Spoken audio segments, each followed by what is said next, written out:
Oh, yeah. Cover up now? Yeah. People are starting to come. Hello, everybody. Charlene. Hey. Hello, Hello. Lovely to see you. and all of you. Yeah, and Anka and Hannah and who else is here that I know? Oh, Robert Ragucci. Hi, Jen. Oh, Randall. Yeah. Hey, Jen. Nice, Randall. That's so nice that you came. I'm here. Yeah, Yeah. cool, cool. And who else? Liam, Liam, where are you? I can't see you, Liam. I'm hiding. No, I'm right in there somewhere. Hi, Randall. Good Hey, Liam. to see you guys. Yeah, lovely. So nice when we all start to get to know each other. And there's Anna. Hi, Yep. Anna. Okay. So let's start as people are always coming in around. Rashawn, you'll just keep letting people in? Yep. Okay. Everybody knows Rashawn. Rashawn is my amazing, it's not just assistant. That's not really the right. I mean, he does that too, but collaborator. That's it. That's what you are. Thank you. Okay. Okay, everybody. Hi, Robert. And there's Pete. Hi, Pete. Okay, let's just start the way we always start together and just allow yourself to slow things down a little bit. We're practicing what Eugene Gendlin's partner in focusing, Mary Gendlin, called the revolutionary pause. She said, if everybody would pause more in the world, it would change the world. Pause and slow things down and feel into neuroception. We're going to explore some, I think for lots of us, new edges to this work in felt sensing. I'm really looking forward to that. Just noticing where you are in your body. And you might notice something there wants some attention, and you can kind of put a little bookmark there and come back to it. Maybe with a focusing partner if you're lucky to have one.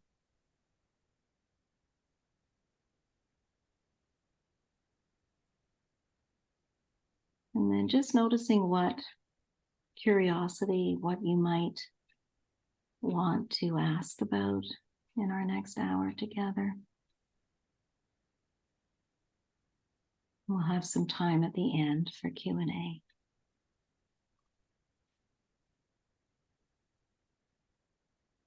And just bringing yourself back to our group, to this wonderful work that we do. And to thank you. I've just been reading Steve and Seth's new book and feeling warm and fuzzy and grateful. Grateful for Steve Porges. That's why we're all here.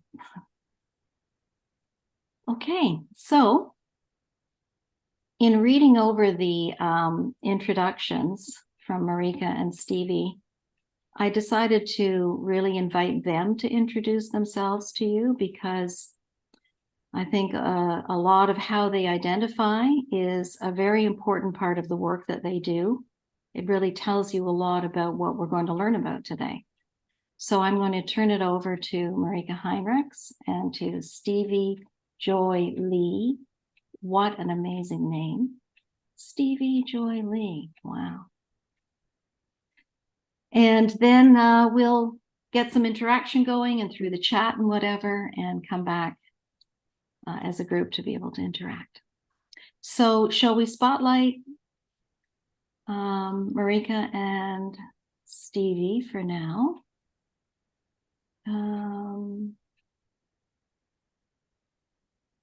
see. I've spotlighted Marika, and now we'll add Stevie. There we go. Everybody still see everybody? Okay. Hello. Welcome. Marika, do you want to start by introducing yourself? Sure. Hi. Thank you for having us. My name is Marika Heinrichs, and I use she, her pronouns. And I am a queer somatic therapist and facilitator and teacher. And my work in somatics and embodiment is really about kind of connecting and bringing kind of traditional ancestral knowledge and wisdom and folk practice in conversation and in connection with the world of polyvagal theory and attachment and trauma healing. And I live in Guelph, Ontario, on the traditional territory of the Attawandaron people. It's also Haudenosaunee and Anishinaabe territory. And my ancestry comes from both Southern Russia and Germany and from England and Ireland. And I'm really grateful to be here.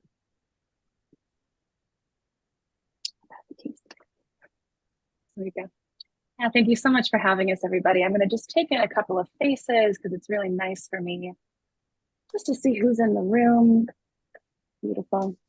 I am Stevie Leigh. I use they, them, and she, her pronouns. I am on Yuhaviatam land in the San Bernardino National Forest in Southern California, which is about 90 minutes east of Los Angeles. And this place, Yuhaviatam, means people of the pines. My people come from, on my matrilineal side, my people come from the British Isles and Northern and Eastern Europe. And on my patrilineal side, they come from Spain and France and Mexico and from California.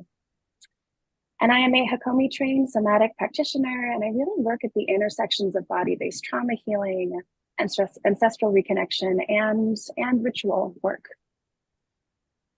Yeah. And thank you so much for having us. So Stevie and I found each other through a course that I taught a couple of years ago when I was really starting to just weave together this kind of ancestral reconnection work, specifically for folks of European ancestry, a lot of Northern European ancestry, with all of the learning and kind of more modern wisdom of somatics and neuroscience. And we really found a sense of belonging with each other as people who are both really interested in working at these intersections. So ancestral felt sensing is, I think both for Stevie and I, the kind of formalizing of a framework of something that we were doing anyway in our work, or that we were finding was happening anyway. But I know for myself, I hadn't really been offered any frameworks in my training that allowed me to understand what I was kind of experiencing, what was coming in through the field that didn't feel like it was necessarily of my body or of the other person I was working with. And you know, my background is also in different approaches to somatics. I've done a lot of study in craniosacral therapy, which really helped me to kind of begin to like tease out some of what I was experiencing. But in terms of the developmental trauma work that I come from, there was really like, we would sort of talk about intergenerational trauma, but I didn't find that I was really craving like, okay, how do I bring this in and how do I actually start to work with this in the room with clients? So most of you, I'm sure, are familiar with a felt sense practice, which is really about this kind of interaction between listener and focuser and interoception and neuroception.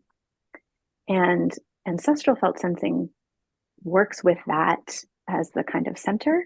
And then we add this layer of the relational field. So we expand beyond just the individual bodies of practitioner or listener or therapist and client. And we open up to this kind of wider space of, it gets talked about in different ways. It might be the relational field or intercorporeality, the kind of interaction between bodies that often includes more than just who's in the room. And then we also expand that to the elemental field. So that brings in land and place and the kind of spirit and quality of place. And we often here in polyvagal theory, right, we talk about how we can resource from the land, right? We can, when we spend time in nature, there's something that does for our nervous systems, for our bodies. But again, it's like, what is that? How do we work with that? What's happening there? And we know from so many indigenous cultures, traditional cultures, including way back in our own lineages, that the idea of being in relationship with the land and with place, the idea that there was a reciprocal dynamic, very visceral kind of interaction that we could have with land and place was a given for so many, is a given still for so many peoples, and at one time was a given for our people. And so as part of kind of unpacking this somewhat individualistic and very materialistic kind of, by which I mean, like, we only, what is real is only what we can see and measure, as really wanting to move into or return to a more kind of, traditional or earth-based way of knowing, we are practicing bringing in more these other layers of perceiving into the field. And then, always having that move through, the skill we develop as practitioners is how we use our own discernment, our training, our capacity to check that out with our, in terms of our felt sense and our interoception. Is this mine or is this not mine? Are you noticing this? And we'll kind of break down a little bit more how we actually do that. But,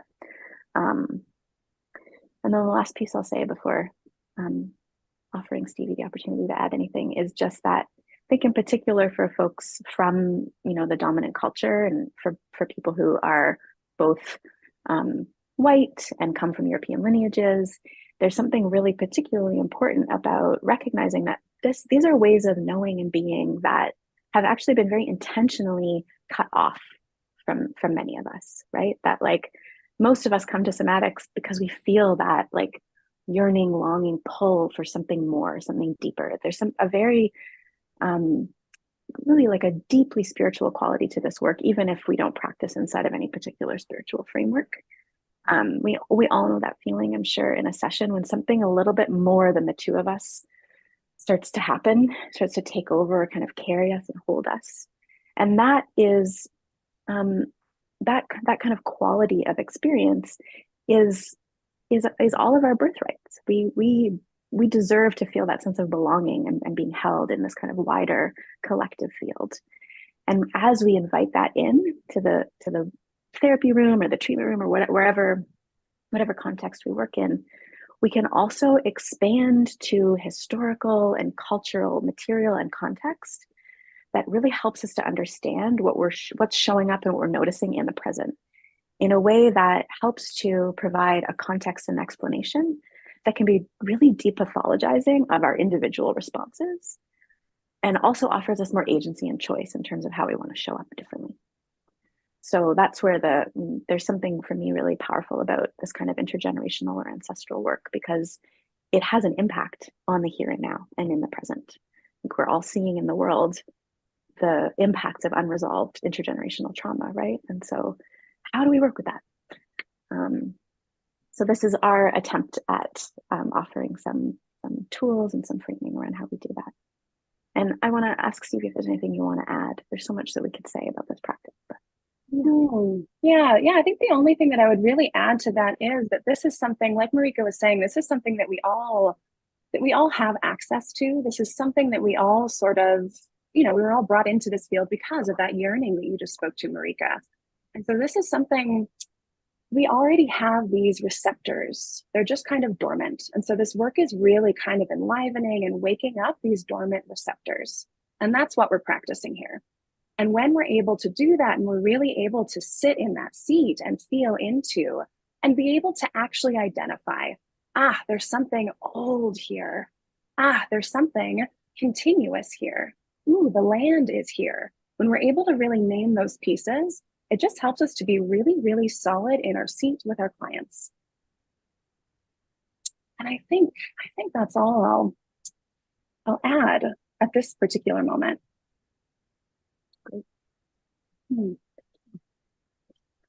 Um, so maybe we'll share a little bit about, a little bit more specifically about what we mean by the relational field and the elemental fields.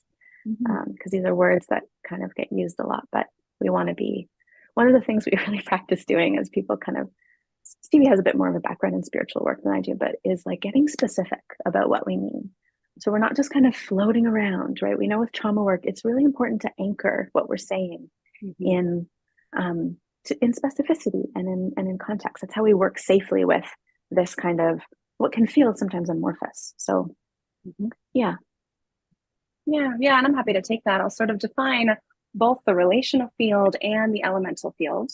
The relational field, and you all know this, it's that energetic space created through our bodies' interactions with the living world, with other bodies. And this is the space through which neuroception and co-regulation travels, which leads to this constant interaction between and through bodies, which is often invisible. And again, this is something we know, even if we haven't quite put words to it. This is something that as therapists, as practitioners, we know in our bodies. That's the relational field. And then we can extend that same idea to the elemental field. And this is the energetic domain of the natural world, of the land. This is of the spirit of the land and of place. And as Marika was saying earlier, cross-culturally, Indigenous cultures around the world have always known and still know that we are in an embodied relationship and conversation with the land around us.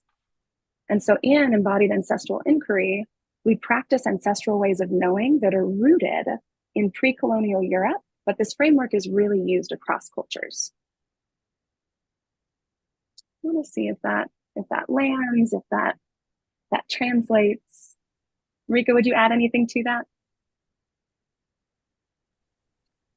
No, I think there's a lot about what we're doing that's just uncovering what already is. Yeah. And one of the things we do in the longer course that we teach is we really go back and start to look at like, how did we get severed from this? And what I find really interesting from a kind of embodied perspective is this sense of like having a direct relationship with the divine or the sacred or the more than human world was one of the things that was very targeted is actually very targeted in all Indigenous peoples through processes of colonization, including, way back in Europe in internal colonization. That this sense of like, I can actually go and, spend time sitting at a stream or being with a tree. And that is a deeply personal, embodied, resourcing connection. That was a very threatening thing.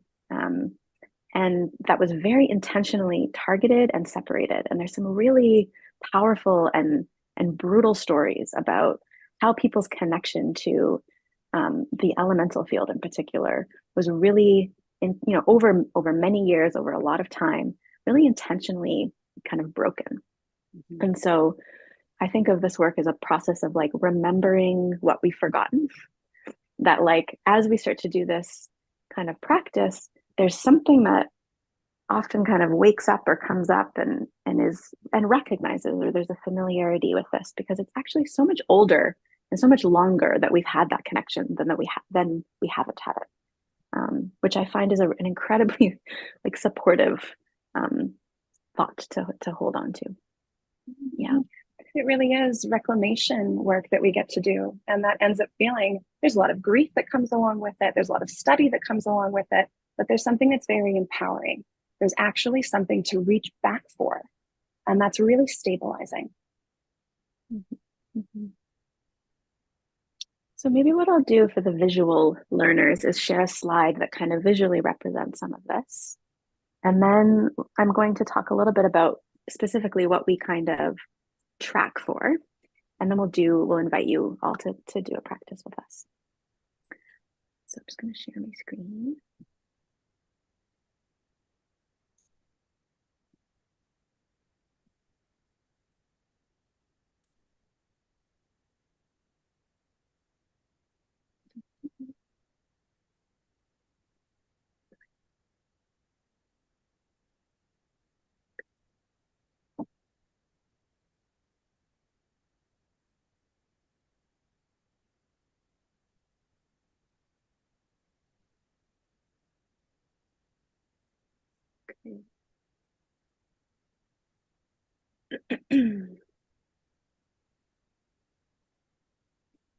So this is the visuals that we use in the course to kind of give us a sense of, it's so hard to map these things in a kind of all-encompassing way, but it'd be helpful to think about the perceptual field, right? So this perceptual field is is the whole field through which we can perceive and develop these perceiving skills. And so you'll see at the center here, there's interoception and neuroception and the felt sense. And this is our practitionership. This is what we cultivate. And as we expand, so the relational field exists in neuroception. It's what our neuroception perceives and picks up and feels into. And then we can widen that to include the elemental field.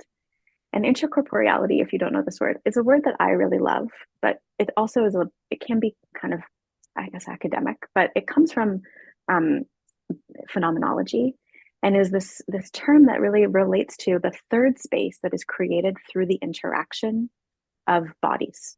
So rather than just like, oh, Stevie and I are talking, intercorporeality is the field, the experiential, the felt sense that is kind of cultivated through our interaction. It's what emerges.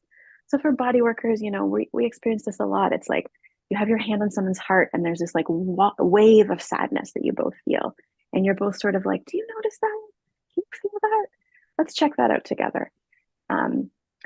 It might be what happens or emerges through the interaction of mirror neurons or of co-regulation. It's like this thing that it is of all of us, but is more than us, and that we can interact with as its own kind of entity. There's a lot of really amazing work out of the field of like dance studies around and movement, somatic movement, interacting with intercorporeality. And then there are these sort of kind of like infinity symbols that represent how this isn't a linear process. None of this is very linear, but that how, the elemental field interacts with our neuroception and our felt sense and our interoception. That is how we bring that into ourselves, into our bodies, and feel with it and offer it as something that might be supportive to our clients, also to ourselves, right? It always comes back through the body and through our own discernment. It's a bidirectional kind of process. And in the corner, you'll see some of the questions that you might, ask of yourself or ask with clients when you're working in this way. Okay, so there's something here. What is it? Where is it? Is it in your body? Is it over there? Is it outside of your body? How close is it to us? What's its intention?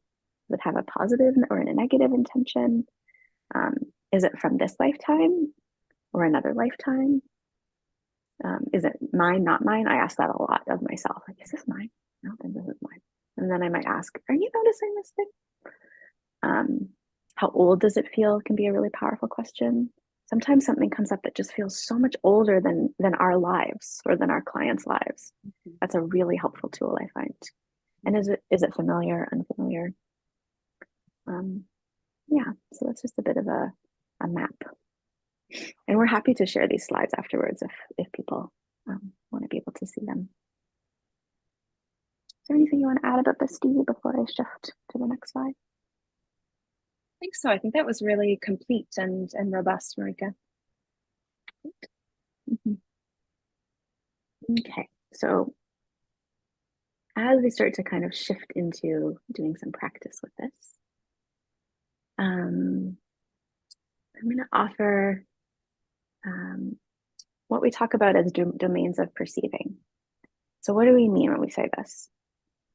So as we are working with the ancestral felt sense practice, we're paying attention in ourselves, and we're also offering the folks we work with these different sources of perception and information to be attuning to and paying attention to. So that includes movement. Is there a gesture, a posture, particular rhythm that is emerging? Sometimes there's involuntary movement. Mm-hmm. And, this kind of, information from the different aspects of the perceptual field can come through in all of these different ways. So sometimes we'll feel a really strong like gesture or movement that might we might not really know what it is, but there'll be like this kind of urge or impulse. Similarly with sound, we can explore this also bidirectionally. So we might sing a song in order to kind of provoke a certain kind of experience, or there might be a sound that we feel called to make that kind of comes through, or there might be a song that we hear, some kind of way that this information comes through. Sensation is a big one, right? This is where we pay a lot of attention to as practitioners. A tightening or a softening? Is there fluidity? Is there a change in temperature? Is there a change in pressure? Emotion, this is a big one for me. I always say when we're teaching this that we all have different sort of perceivers that are more turned on, and that, you know, where we tend to kind of have a more of a kind of natural inclination or whatever, something that we've practiced more of. For me, this work really started to come when I would feel a lot of like emotion that didn't feel like it was mine, that came with strong sensation. And so that might be one that is really loud for you. It might be imagery, right? Sometimes words or phrases will come through, like, or ideas in the form of thoughts that you're like, where did that come from? And then also it sort of different states of consciousness, right? We might have a memory come up. This might also start to move through dreams, which is a whole other domain to explore.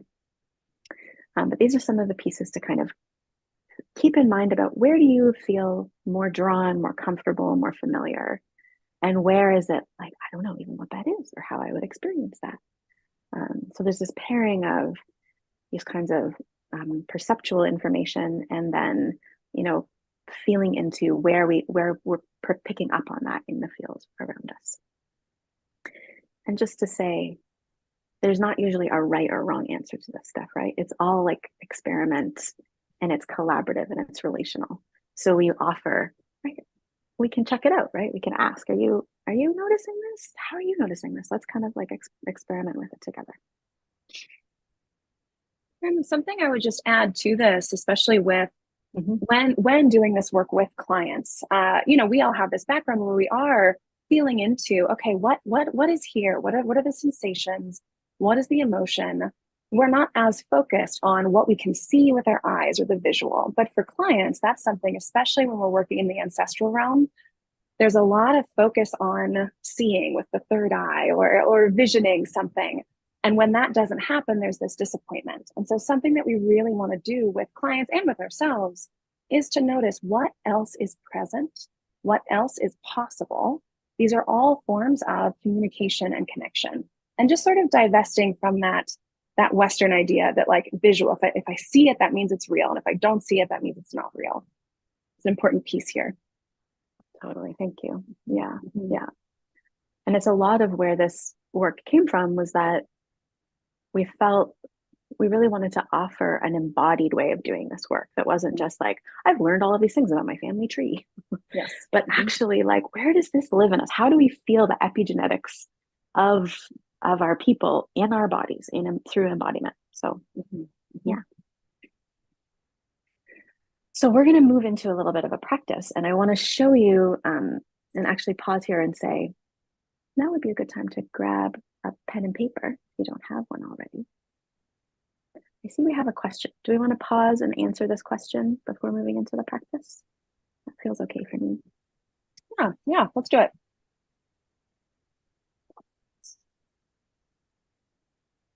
Hi, Tanya. Hi. So could you just repeat the last thing that you said about right before you said, you know, the West, to stay away from the Western view of if we see it, it doesn't, you know, it exists if we don't. What was the point that you had said? I kind of grasped it, but then it went like I couldn't repeat it. What is the other way of becoming conscious of that? Absolutely. That's a great question. I'm glad you asked for clarification. So rather than just focusing on what we can see, like divesting from that by looking at all of these other domains of perceiving, rather than just focusing on what we can see empirically. There's evidence, I can point to it right there. We want to start noticing how else can we perceive this connection through the land, with the land, and with our ancestors. And that might be through, for example, as you're feeling in, and we're going to practice this, so this will make more sense in a second. But as you're feeling in, do you notice a sort of like wave in your body? What is that? Interesting, curious. We're not seeing that, but that's something that's coming up through the body. It might be sound, sensation, emotion, all of these other domains of perceiving.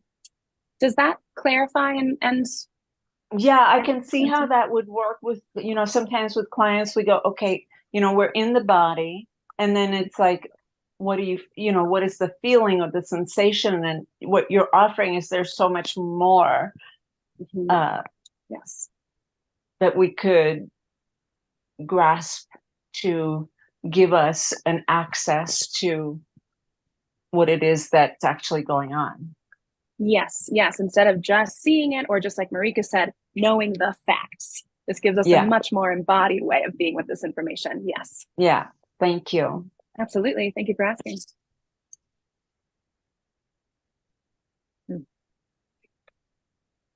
Okay, so yeah, if you, we're going to do a little bit of a practice so Stevie's going to sort of lead us in a brief kind of guided visualization, and then we're going to map that out.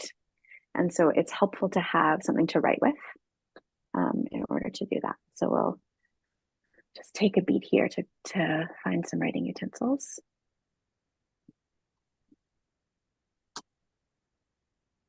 And you might recognize this somewhat like the body cards that are used in this space. And what we've kind of done is added these sort of rings to help you visualize, where is this in the field?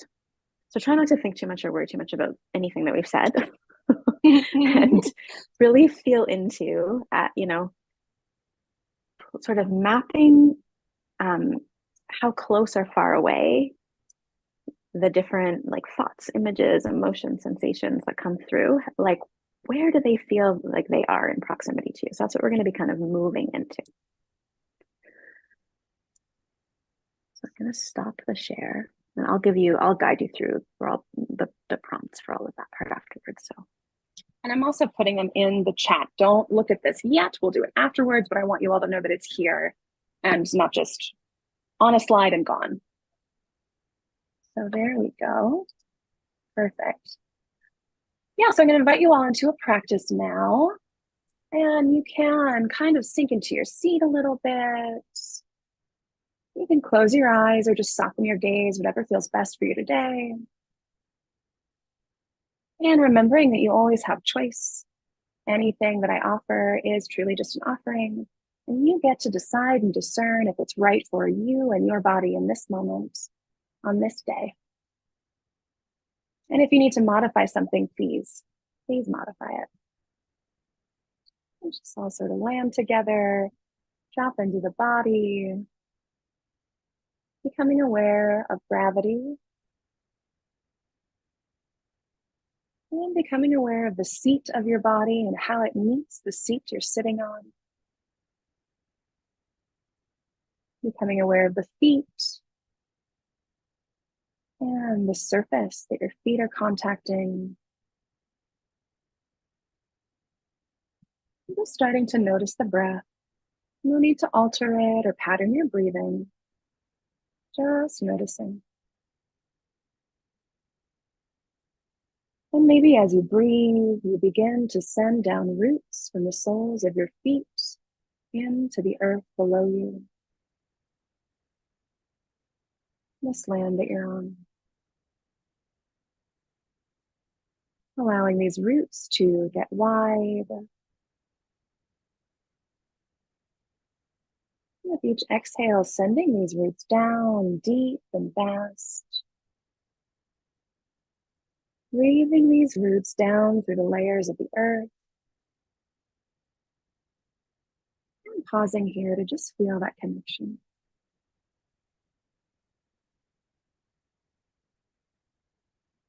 From this place, beginning to allow a web or an orb of this deep earth-rooted energy, letting this energy surround you. knowing that in this space today, only energies of the highest good are welcome and invited. And at this time, if you have an offering for your ancestors or for this experience, imagine that you have a pocket or a pouch, and within it is your offering. An offering can be a stone, a flower, a song, a breath. You don't have to think about it too much, just notice what comes up. And sort of place it in that pouch. And now begin to envision yourself walking a forested path. And notice this forest. Is it one that you know and like? Is it unfamiliar to you? Go ahead and just take in the details of this forest. The trees, where the light falls, the smell and the sound of your feet walking along this path. Notice any sensations that are present in this moment of approaching, this moment of seeking.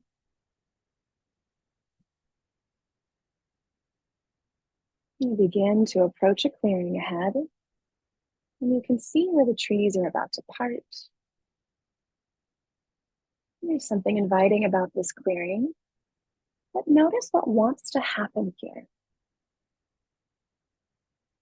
You get to choose if, when, and how you enter this clearing.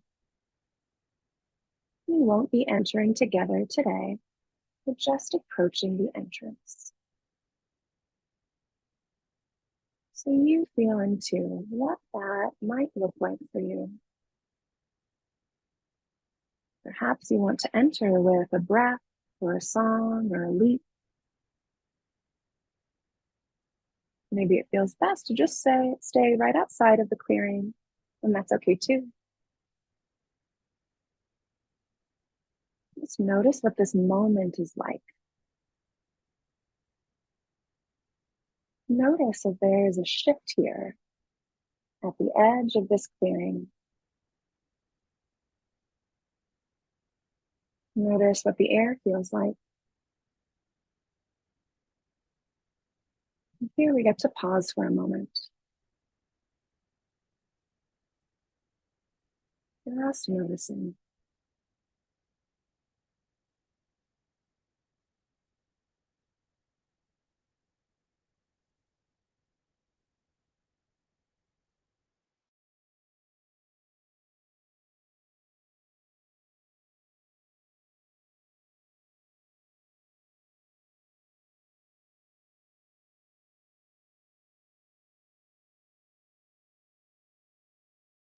Go ahead and take a sort of some temperature and decide if you'd like to leave your offering at the edge of this clearing, or if you'd like to keep it in your pocket or your pouch for a future visit.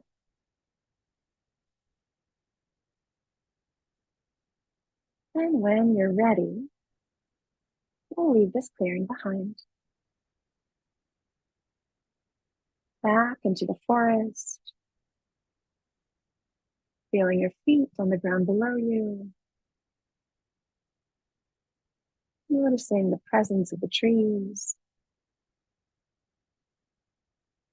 Noticing what this walk back is like. And let yourself walk until you reach the place where we started. Notice if anything else needs to happen before you begin to come back into your space.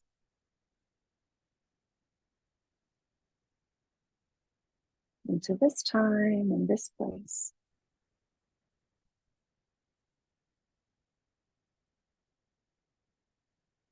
And when you're ready, you can sort of gently let your eyes fall open, maybe to your lap or just off screen. letting yourself take in the room that you're in, coming all the way back. You just sort of entered the space and approached and then returned. Really letting yourself come back to the present, to the now. Yeah, maybe some movement wants to happen, drinking some water or tea. And when you're ready, I'll hand it back to Marika. And we'll complete this inquiry. So I invite you to find your pen and paper or whatever you're using to write with. And just take a moment here to just kind of be with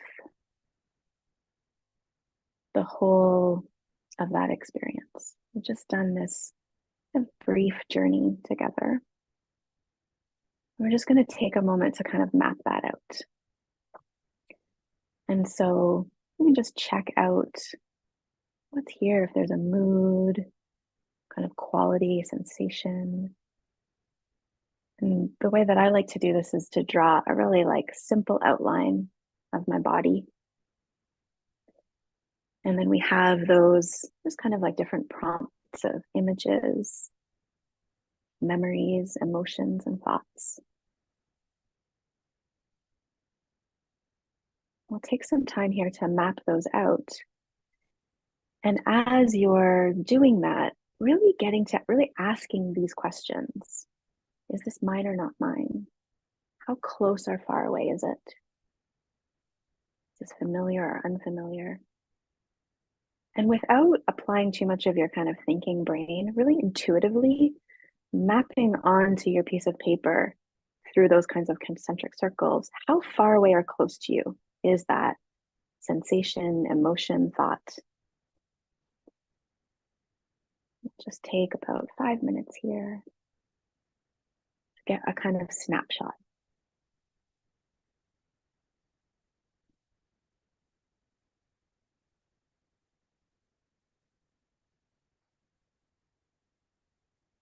If you need the prompts, you'll notice that they're also in the chat.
Just take another 30 seconds or so here. This is a quick little drop in.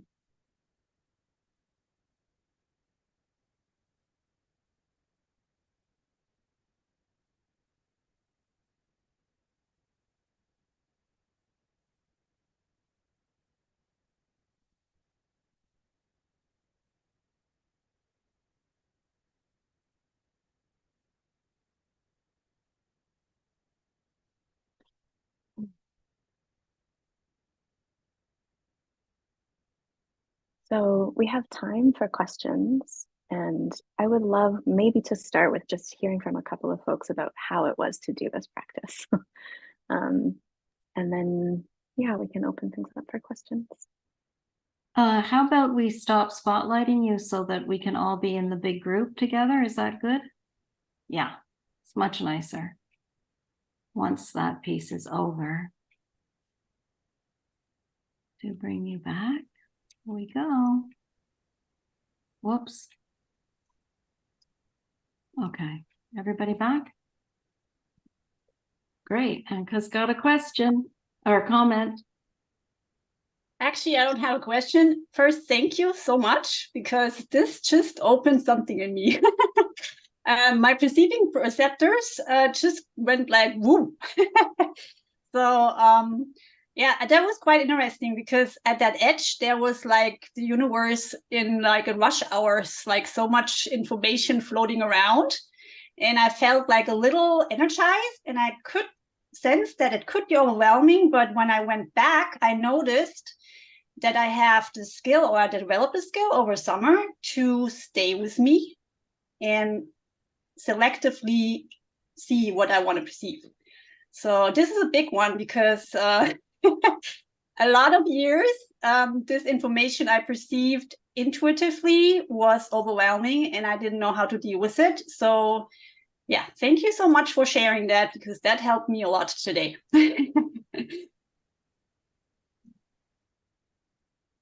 Thank you. Yeah, I think that's common, but it feels overwhelming because we don't know what it is or what to do with it. And we need the grounding of,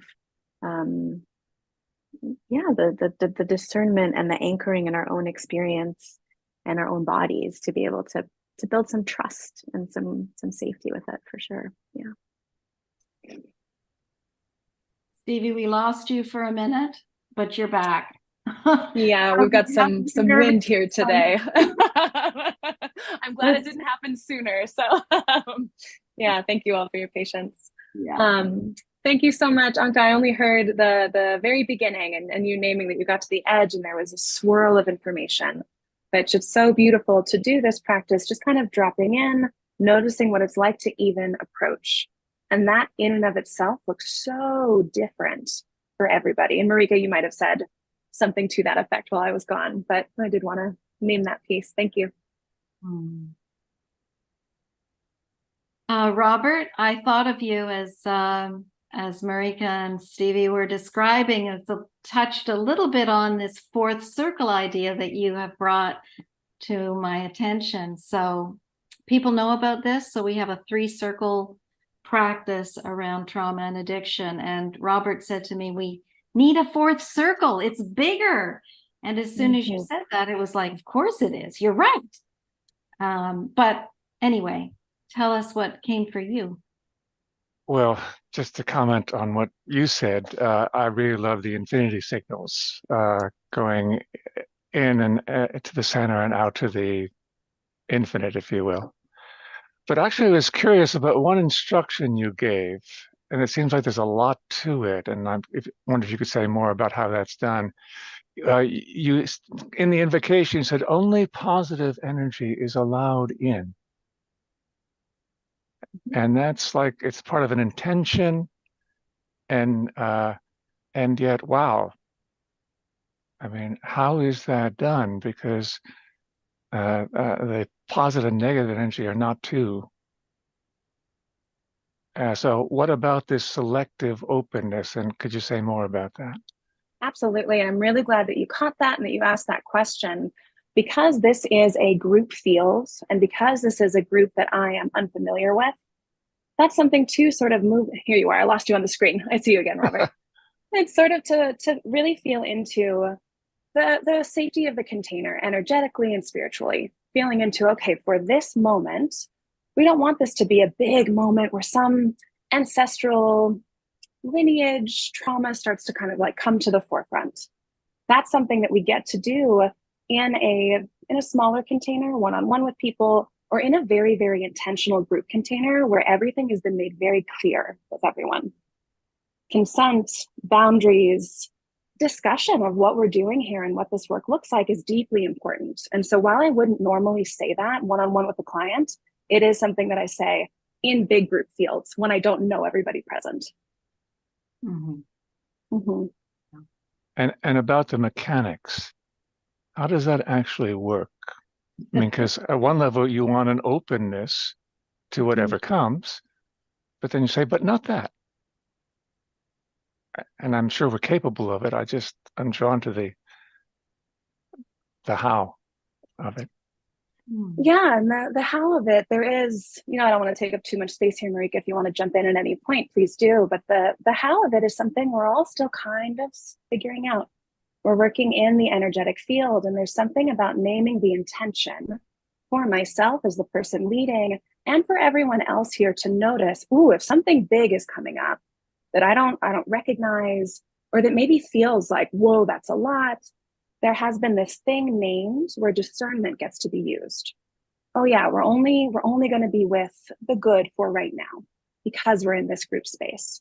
And so really what that's calling on is the discernment of the facilitator and the discernment of the participants. Does that track? Does that answer your question, Robert? No, but it's a step in that direction. And I think we, as humans, we're fully capable of, I'm only going to focus like in the light in this person right now. I need the connection of their safety with them. And then in that ventral place, I can begin to open to the dark, the sympathetic, the dorsal shutdown, the trauma. I believe it's possible, and you're doing it, so it's possible, but I'm still drawn into the mystery. How do we do that? Yes. Yeah. Thank you, Robert. Thank you. It's a very important point around the boundaries of our consciousness and what I noticed that too, that I really appreciated all the ways in which you gave prompts around safety and respect. It was very Gendlin in the sense that at the beginning, Stevie, you talked about what Gendlin says, do what feels right for you and just ignore the instructions if they don't work for you and let your body take you to what it needs. So that was quite lovely. Senta, is that how you say your name? Senta Therese? Yes, thank you. Yes. Oh, let's see. That last piece is really important because I've been doing introspective work since the 70s, and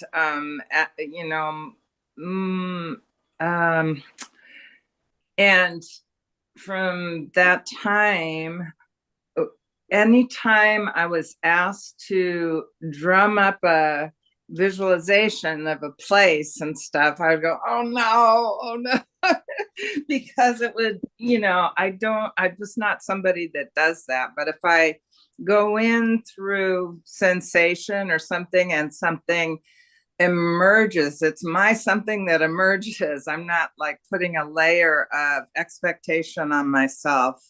So that was something that always comes up. It's not personal to you. So what came up was that thought, visualizing as an expectation, or just something you manufacture, and I'm not good at that. And then the image was vaguely familiar, like from a previous visualization I was asked to do, which was pretty much the same directive. So I thought that was interesting. So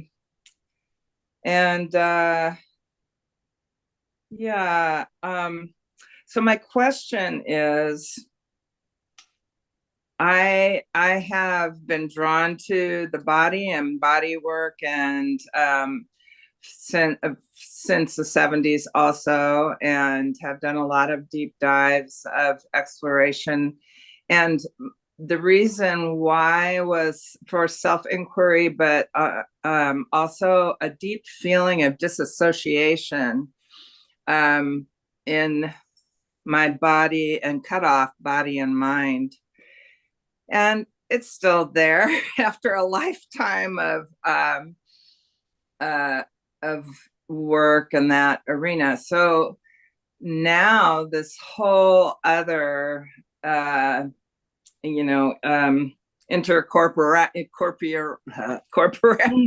reality, and ancestries, and the thought that, oh, you could be carrying something that's not yours is like, oh, really?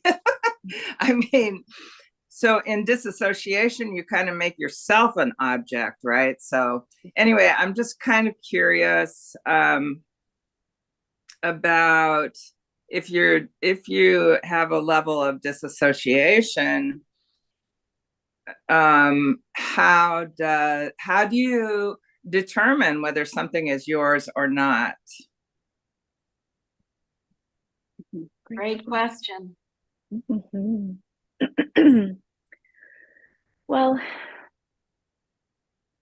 the first thing that kind of comes up for me in hearing what you shared is like, yes, there is so much, I think, in the realm of spiritual, ancestral, energetic healing that is very supportive of dissociation. And for me, when I come from a pretty like pragmatic, like activist and then like therapist background. And when I started to lean into or feel really like called to this kind of work, I was like, I don't know, man. Like I'm pretty like practical. And so what emerged for me was how I can build a sense of safety and trust and discernment in moving into those other realms is by bringing it back into the body. And there is a certain degree of embodiment that I think we need to have in order to safely start to kind of stretch and like expand our perceiving, out into these realms. And so I would say that it's always about bringing it back into checking it out inside with our felt sense. Where does this land for me? Does this feel right? How does this, like that discernment, is this mine or not mine? Where is this from? Does this feel true? Like your own interoception, neuroception, felt sense is always a part of that process. That's why we have that kind of bringing it back in, as opposed to, I think a lot of energetic and spiritual kind of practices can really keep us out, especially in the kind of Western context, and kind of keep us out in this sort of more floaty, dissociative, bypassing sort of space. And we're really trying to bring them back into like a material, embodied. Actually, dimension. sorry, can I, what I'm talking about is what's already present. What's present within my body mind, not pulling something out, but what's already in my DNA, what's already here that I'm disassociated from, or I'm not, I haven't gotten to the root of. I'm not talking about pulling something out, pulling something from out there. It's in me, the Holocaust, all that stuff, it's in me. So how do I begin to discern and do all that within myself? Not that I'm not studying and referencing and stuff like that, but I was cut off from the get-go, from my ancestry, from my extended family, from my even immediate family. So there's a lot of cutoff. Yeah. Senta, that's such an important piece. I'm just conscious of time, but I want to give you an opportunity, Marika, to respond, because it's a huge issue and it's so much a part of the body of your work, you and Stevie. So just to briefly, because we try to stay with the boundaries of time for safety and containment. Sorry. No, it's a really important question. It is. And one thing that I'll just start us out with, and I'll try and keep it really brief, is that when we start to notice, there's even a sensation to dissociation within the body. Ooh, there's something here that I'm not able to look at because it is so vast or so difficult, or that I just don't know. And so the way that we get to work with this is slowly, with a lot of boundaries, with a lot of pacing, and noticing what is it like as we start to turn towards. Even an inch, what happens as I turn towards? What sensations, what emotions, what visuals, what movements. And we just do that over and over and over again. And then we pendulate. Woo, we got in there. Okay, too much, and let's move back. And it's just that constant movement, motion towards without overriding. Yeah. That makes a lot of sense. And to me, probably where the felt sense work is really integral. Yes, and also in polyvagal terms, right? We're titrating between dorsal and then flying up into sympathetic. And so you can see how these two processes of neuroception and interoception are interwoven. Well, that was really wonderful. We have to wrap. Full disclosure, we're talking about ancestry. I have to say, as a proud mom, that I'm actually the mother of Marika Heinrichs. Oh, So isn't it amazing what you've done, and Stevie, and together with Stevie, because I can see how you just work so beautifully together in developing a really important model that's going to take us into the next step. I think it's really an edge of where we desperately need to go in this work of felt sensing and with polyvagal language and theory, and in the world, because we're really in trouble now. And this is giving us another kind of level or piece to be able to articulate what we're all carrying in our bodies and globally in the world in ways that are very difficult to have conversations about. So I'm just so proud of you and both of you and all of us. Here we are doing our work together. So thank you so much for coming. Next time in November is Julia Samuel. We're talking about trauma and addiction and grief. Julia has a huge following in the UK. She's on Instagram on Monday mornings. She's lovely. And December 6th, I'm doing a little free 1 hour on the felt sense and what it is and what it isn't. And if you don't know what a felt shift is, you don't know what the felt sense is. So come and find out. Okay, thank you so much, everybody. Thank you, everyone. Well, be safe, hopefully, and stay connected. thank you. Thank you, guys. You. Bye. Thank you so much. Great. Yeah.